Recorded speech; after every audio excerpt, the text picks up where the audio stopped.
কড়াইতে ঘি দিয়েছি, ঘিটাকে একটু গরম করে নিয়েছি।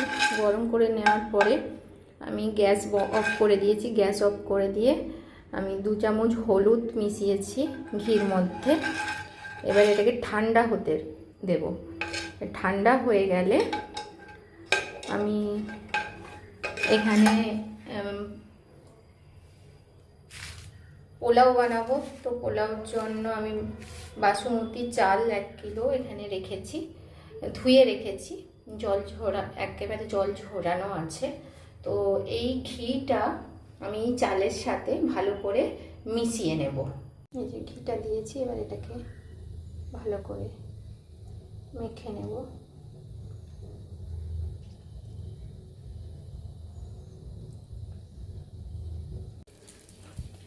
আমি একটু ঘি দিয়ে দিয়েছি, তারপরে দিয়েছি গরম মশলা, গোটা গরম মশলা দিয়ে দিয়েছি, এলাচ, লবঙ্গ, দারচিনি।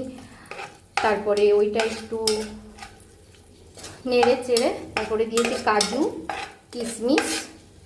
এটাকে একটু হালকা করে ভেজে নিই। তারপরে এটার মধ্যে আমি চালটা দেব। আদা লঙ্কা পেস্ট বানিয়ে নিয়েছিলাম, ওইটা দিয়ে দিয়েছি। এবার এটা ভালো করে সব একসাথে মিশিয়ে নেব।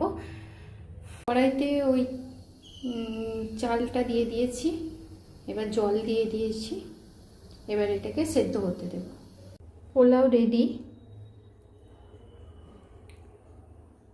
এখন এটাকে একটু ঝরঝরে করার জন্য আমি একটা থালায় ভালো করে ছড়িয়ে রেখেছি।